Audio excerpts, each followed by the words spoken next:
আসসালামু আলাইকুম সুপ্রিয় নবম শ্রেণীর শিক্ষার্থী বন্ধুরা, আশা করি তোমরা ভালো আছো। আলহামদুলিল্লাহ আমিও ভালো আছি। তো গত ক্লাসে আমরা ঘনত্ব নিয়ে কথা বলছিলাম এবং তার আগের ক্লাসে চাপ নিয়ে কথা বলছিলাম। তো আমরা সেখানে বলেছিলাম চাপ কাকে বলে, চাপের একক কী, চাপ কিসের উপর নির্ভর করে। তো আজকে আমরা তারই ধারাবাহিকতায় স্থির তরলের অভ্যন্তরে কোনো বিন্দুতে চাপ কতটুকু তা নির্ণয় করব। ওকে, তাহলে আজকে আমরা আলোচনা করব স্থির তরলের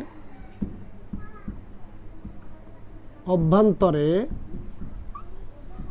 কোনো বিন্দুতে চাপ বা চাপের রাশিমালা। ওকে, এটা হচ্ছে আমাদের আজকের আলোচনার বিষয়। আমরা চাপের সংজ্ঞায় বলেছি একক ক্ষেত্রফলের উপর লম্বভাবে প্রযুক্ত বলকে চাপ বলা হয়। তাহলে তরলের অভ্যন্তরে কোনো বিন্দুতে চাপ মানে হচ্ছে তরল পদার্থের ভিতরে কোনো বিন্দুতে ওই বিন্দুর চারদিকে প্রতি একক ক্ষেত্রফলে লম্বভাবে কী পরিমাণ বল অনুভূত হয় তাকে বোঝায়।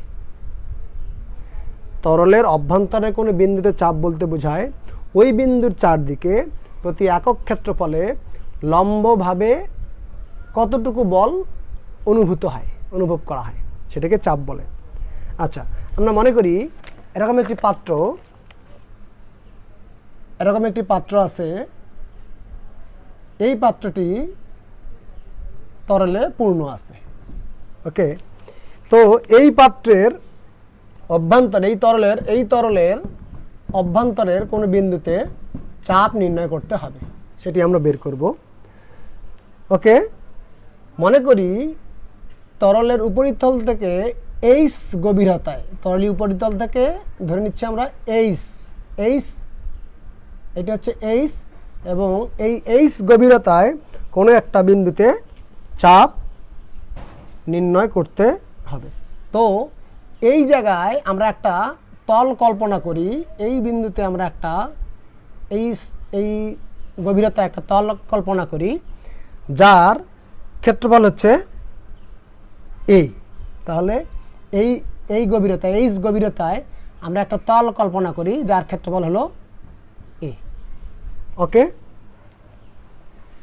এবং মনে করি এই তরলের ঘনত্ব হচ্ছে রো। আমরা একটা কথায় লিখি,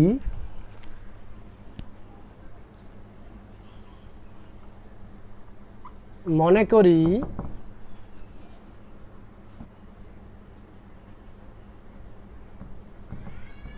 তরলের মুক্ত তল থেকে ওই বিন্দুর গভীরতা সমান এইচ। তলের উপরিতল থেকে ওই যে বিন্দুতে আমরা চাপটা বের করব তার গভীরতা হচ্ছে এইচ।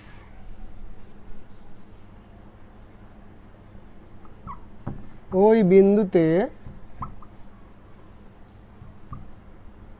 কোনো একটি তলের ক্ষেত্রফল আমরা ধরে নিচ্ছি এ। তাহলে উপরিতল থেকে গভীরতা এইচ, এবং এইচ গভীরতা এখানে আমরা একটা তল ধরে নিলাম যার ক্ষেত্রফল হচ্ছে এ। তরলের ঘনত্ব হচ্ছে রো, অভিকর্ষজ ত্বরণ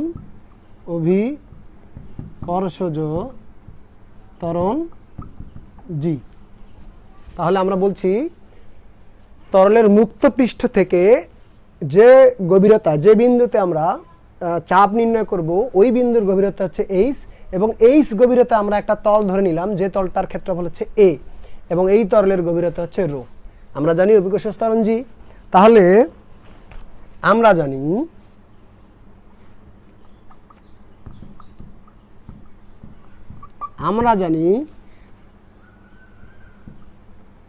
চাপ ইকুয়াল বল ভাগ ক্ষেত্রফল। ওকে,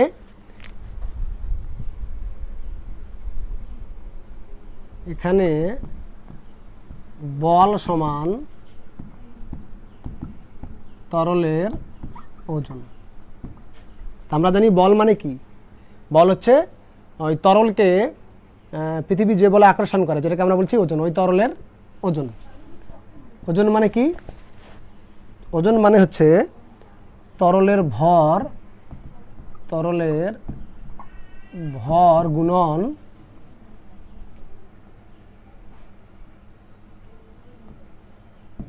তরলের ভর গুণন অভিকর্ষজ ত্বরণ, অভিকর্ষজ ত্বরণ। তো তরলের ভর মানে কি? আমরা জানি ভর মানে কি? ভর মানে আমরা জানি আয়তন গুণন ঘনত্ব। তরলের আয়তন গুণন ওই তরলের ঘনত্ব গুণন অভিকর্ষজ ত্বরণকে আমরা কত বলেছি?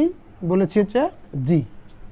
যেহেতু আমাদের জায়গা নাই, আমরা এটা এই দিকে লিখবো। হ্যাঁ, সুতরাং ওই বল সমান, আমরা কিন্তু এই যে এ তলে প্রযুক্ত বলের পরিমাপ করছি, এ তলে প্রযুক্ত বল ইকুয়াল আয়তন মানে কি?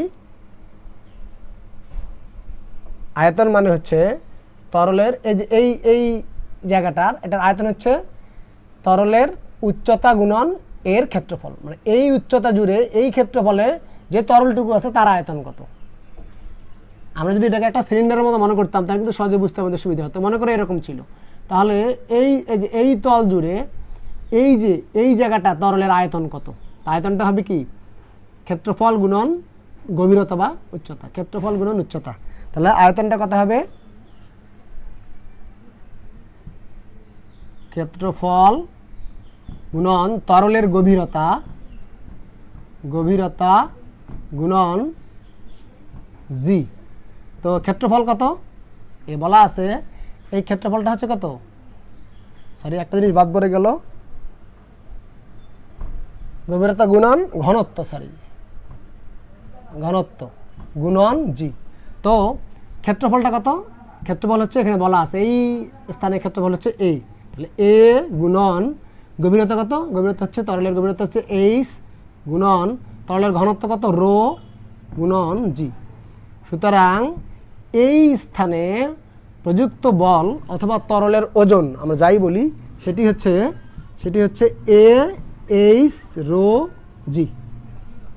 আমরা তাহলে এ তলে, এ ক্ষেত্রফল বিশিষ্ট তলে তরলের বলটা কতটুকু বা ওজনটা কতটুকু সেটা কিন্তু আমরা বের করে ফেললাম। তাহলে এ ক্ষেত্রফলে তরলের ওজন বা তরলের বলটা হচ্ছে এ এইচ রো জি। ওকে, সুতরাং চাপ মানে কি? চাপ মানে হচ্ছে একক ক্ষেত্রফলের উপর প্রযুক্ত বল। এটা কিন্তু এ ক্ষেত্রফলের উপর প্রযুক্ত বল।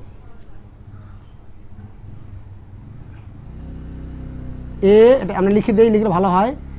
এ তলে বা এ ক্ষেত্রফলে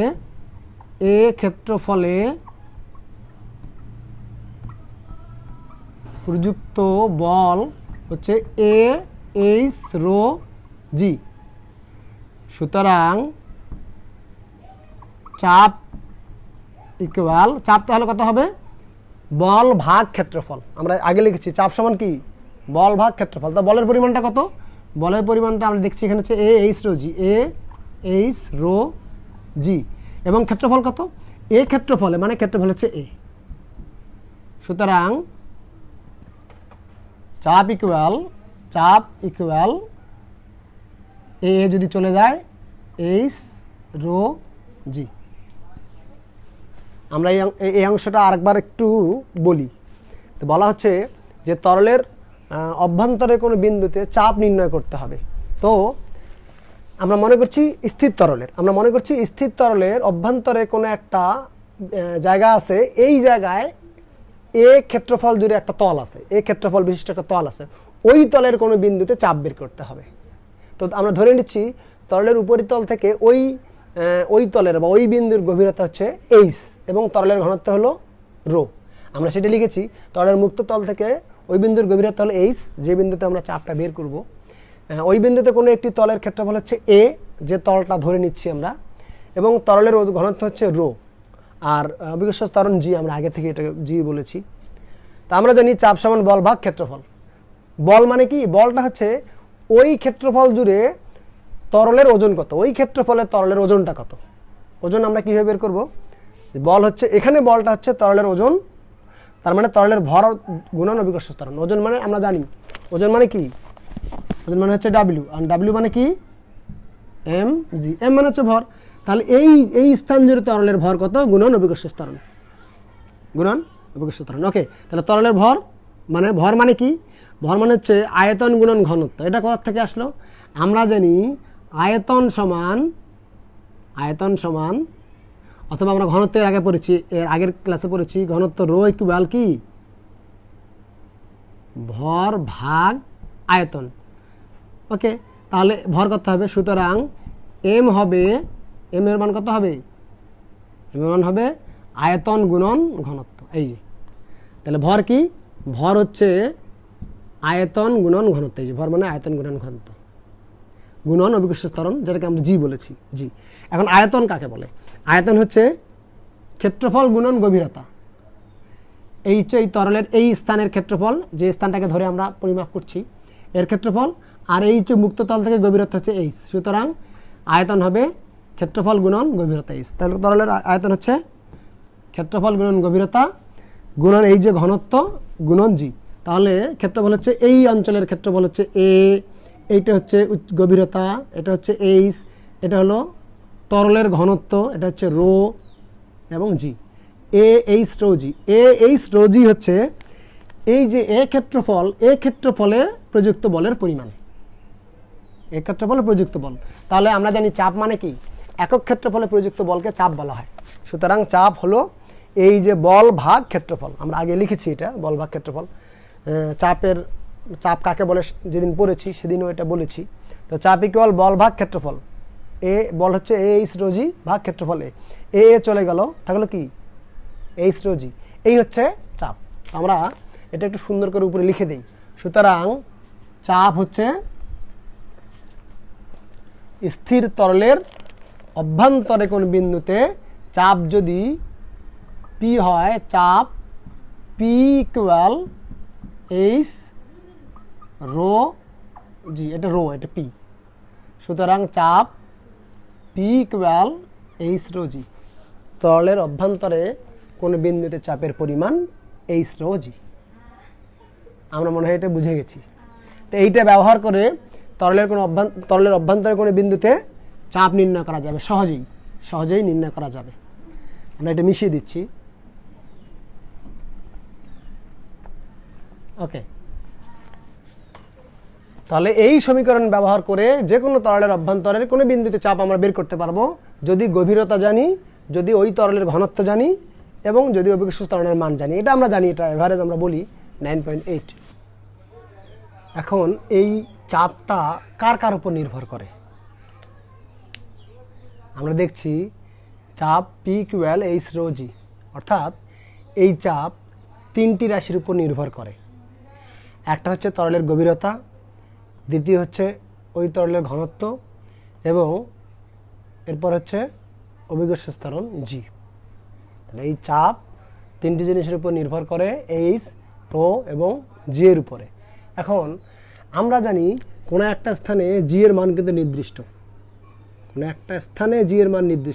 সুতরাং এই চাপ নির্ভর করছে এইচ এবং রো এর উপরে। তার মানে P proportional to H rho. তাহলে কোনো একটা নির্দিষ্ট স্থানে এই চাপ তরলের গভীরতা এবং ওই তরলের ঘনত্বের উপর নির্ভর করে। সুতরাং আমরা লিখতে পারি কোনো নির্দিষ্ট স্থানে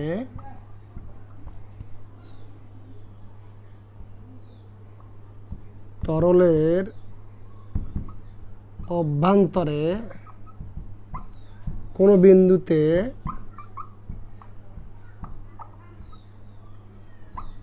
চাপ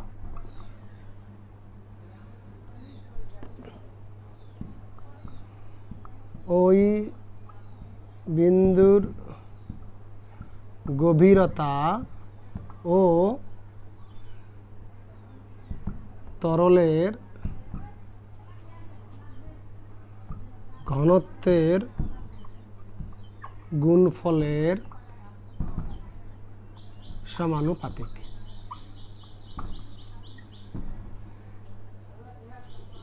সুতরাং কোনো নির্দিষ্ট স্থানে স্থির তরলের অভ্যন্তরে কোনো বিন্দুতে চাপ ওই বিন্দুর গভীরতা অর্থাৎ তরলের উপরিপৃষ্ঠ থেকে ওই বিন্দুর গভীরতা এবং ওই তরলের ঘনত্বের গুণফলের সমানুপাতিক। এটা একটা প্রশ্ন হতে পারে, ঘ নম্বর প্রশ্ন বলতে পারে এইটা বলে দিল প্রমাণ করো কোনো নির্দিষ্ট স্থানে তরলের অভ্যন্তরে কোনো বিন্দুতে চাপ ওই বিন্দুর গভীরতা ও তরলের ঘনত্বের গুণফলের সমানুপাতিক। এটি প্রমাণ করো অথবা গাণিতিকভাবে বিশ্লেষণ করো। তখন আমরা এই পর্যন্ত লিখে দেব। আচ্ছা, এরপরে হচ্ছে আমরা এটা মিশিয়ে দেই। এরপরে হচ্ছে আমরা জানি তরল যদি নির্দিষ্ট হয়ে যায় ওই তরলের ঘনত্ব কিন্তু নির্দিষ্ট, তার মানে একটা নির্দিষ্ট তরলের ঘনত্ব নির্দিষ্ট। সুতরাং কোনো একটা নির্দিষ্ট তরলের ক্ষেত্রে এবং একটা নির্দিষ্ট স্থানে রো এবং জি ধ্রুব। তাহলে তখন এই পি এর মানটা নির্ভর করছে এইচ এর উপরে। আমরা বললাম কোনো একটা নির্দিষ্ট স্থানে জি যেমন নির্দিষ্ট, জি এর মান যেমন ধ্রুব, ঠিক কোনো একটা নির্দিষ্ট তরলের ঘনত্ব একটা নির্দিষ্ট। যেমন পানির ঘনত্ব হচ্ছে 1000, আমরা যদি বলি পানির ঘনত্ব 1000 কিলোগ্রাম পার মিটার কিউব, তো কোনো একটা তরলের ঘনত্ব নির্দিষ্ট। সুতরাং নির্দিষ্ট স্থানে কোনো একটা নির্দিষ্ট তরলের ক্ষেত্রে চাপ নির্ভর করে শুধুমাত্র উপরিতল থেকে ওই বিন্দুর গভীরতার উপর, অর্থাৎ এইচ এর উপরে। সুতরাং আমরা লিখি যদি, সুতরাং কোনো নির্দিষ্ট স্থানে কোনো নির্দিষ্ট তরলের অভ্যন্তরে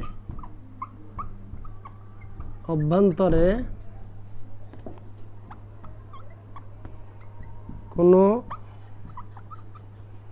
বিন্দুতে চাপ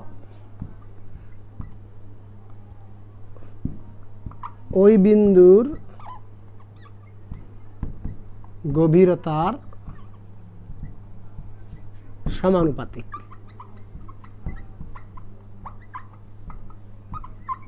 ওকে, অর্থাৎ কোনো একটা নির্দিষ্ট স্থানে একটা নির্দিষ্ট তরলের ক্ষেত্রে, স্থির তরলের ক্ষেত্রে তার অভ্যন্তরে কোনো একটা বিন্দুতে চাপ তরলের উপরিতল থেকে ওই বিন্দুর গভীরতার উপর নির্ভর করে, অর্থাৎ পি প্রপোর্শনাল টু এইচ। অর্থাৎ নির্দিষ্ট তরলের ক্ষেত্রে চাপ তরলের গভীরতার সমানুপাতিক। যদি গভীরতা বেশি হয় চাপ বেশি হবে, এবং যদি গভীরতা কম হয় চাপ কম হবে। তো এটিও কিন্তু অনেক সময় ঘ নম্বর প্রশ্নের জন্য আসতে পারে। কোনো নির্দিষ্ট স্থানে কোনো নির্দিষ্ট তরলের অভ্যন্তরে কোনো বিন্দুতে চাপ ওই বিন্দুর গভীরতার সমানুপাতিক, এটি গাণিতিকভাবে বিশ্লেষণ করো। তখন আমরা এইটাই লিখব, লিখেই কথাটা বলে দেব। আচ্ছা, তা আমরা বলছি কোনো নির্দিষ্ট তরলের ক্ষেত্রে চাপ গভীরতার সমানুপাতিক, অর্থাৎ পি প্রপোর্শনাল টু এইচ। তার মানে হচ্ছে গভীরতা যত বেশি হবে চাপ তত বেশি হবে, গভীরতা কম হলে চাপ কম হবে। অর্থাৎ একটা পুকুরে ধরো তুমি ডুব দিলে, তুমি যত গভীরে যাবে তোমার উপরে পানির চাপ তত বেশি হবে। এটা বোঝানোর জন্য আমরা একটা পরীক্ষা করে দেখতে পারি। ধরো এরকম একটি প্লাস্টিক বোতল আছে যেটি পানিতে ভর্তি, তো এর বিভিন্ন স্থানে সমান দূরত্বে বিভিন্ন স্থানে কয়েকটি তুমি ছিদ্র করতে পারো, সমমাপের ছিদ্র। ওকে, এটা একটি পানিপূর্ণ পাত্র অথবা যে কোনো তরলপূর্ণ পাত্র। ওকে, তো এর বিভিন্ন স্থানে আমরা কি করলাম, ছিদ্র করে দিলাম। এরপরে পানি ঢুকানোর পরে যদি এই ছিদ্রগুলি সমমাপের ছিদ্র, সমমাপের একই মাপের ছিদ্র, যদি এগুলো খুলে দেওয়া যায় আমরা দেখব যে এইটা দিয়ে পানি বের হবে সব থেকে জোরে, এটি দিয়ে পানি বের হবে তার থেকে একটু কম জোরে, এটি দিয়ে পানি বের হবে তার থেকে একটু কম জোরে, এটি দিয়ে পানি বের হবে আরও কম জোরে, এবং এটি দিয়ে দেখবো পানি এরকম করে বের হবে। এটা আমরা দেখতে পারবো। এরকম একটা প্লাস্টিক বোতলে পানি ঢুকিয়ে তোমরা ছিদ্র করে দেখতে পারো, একই মাপের ছিদ্র করবে বিভিন্ন গভীরতায়, একটু দূরে দূরে একটু দূরে দূরে। তো এরপরে দেখবে যখন এগুলো পানিগুলো বের হতে দিবে, দেখবে সব থেকে নিচের যে পানির ছিদ্রটা, বোতলের যে ছিদ্রটা, সেটা দিয়ে দ্রুত পানি বের হবে, অনেক জোর দূরে যাবে পানি, দূরে গিয়ে পড়বে, এবং তার উপরটা একটু সরে আসবে। এমন করে দেখব যত উপরে যাব পানির চাপ তত কম হবে। তো এই পরীক্ষায় প্রমাণ করে গভীরতা যত বেশি হবে পানির চাপ তত বেশি। এই বিন্দুতে এই স্থানে গভীরতা বেশি, সো এই বিন্দুতে চাপ বেশি। এখানে গভীরতা একটু কম, এখানে চাপ একটু কম, এমন করে এখানে একটু কম, এখানে আরও কম, এখানে সব থেকে কম। এই পরীক্ষায় কিন্তু প্রমাণ করে স্থির তরলের অভ্যন্তরে কোনো বিন্দুতে চাপ তার গভীরতার সমানুপাতিক। গভীরতা বেশি হলে চাপ বেশি হবে, গভীরতা কম হলে চাপ কম হবে। তো কখনো কখনো বলবে যে একটা পরীক্ষার সাহায্যে প্রমাণ করো স্থির তরলের অভ্যন্তরে কোনো বিন্দুতে চাপ ওই বিন্দুর গভীরতার সমানুপাতিক। তখন আমরা এই ছবিটা দেব, ছবি দিয়ে এবং এটার বর্ণনা দিয়ে দেবো। ছবি দেওয়ার সাথে সাথে কি করব, ছবি দেওয়ার সাথে সাথে এর বর্ণনা দিয়ে দেব, হয়ে গেল। 1 নম্বর প্রশ্ন হতে পারে। ওকে, তাহলে আমরা একটা আজকে বাড়ির কাজ দেব। আমাদের আজকের বাড়ির কাজ হচ্ছে চাপের উপরে বাড়ির কাজ। কি বলেছে? কেরোসিনের উপরিতল থেকে তল থেকে 75 সেন্টিমিটার গভীরতায়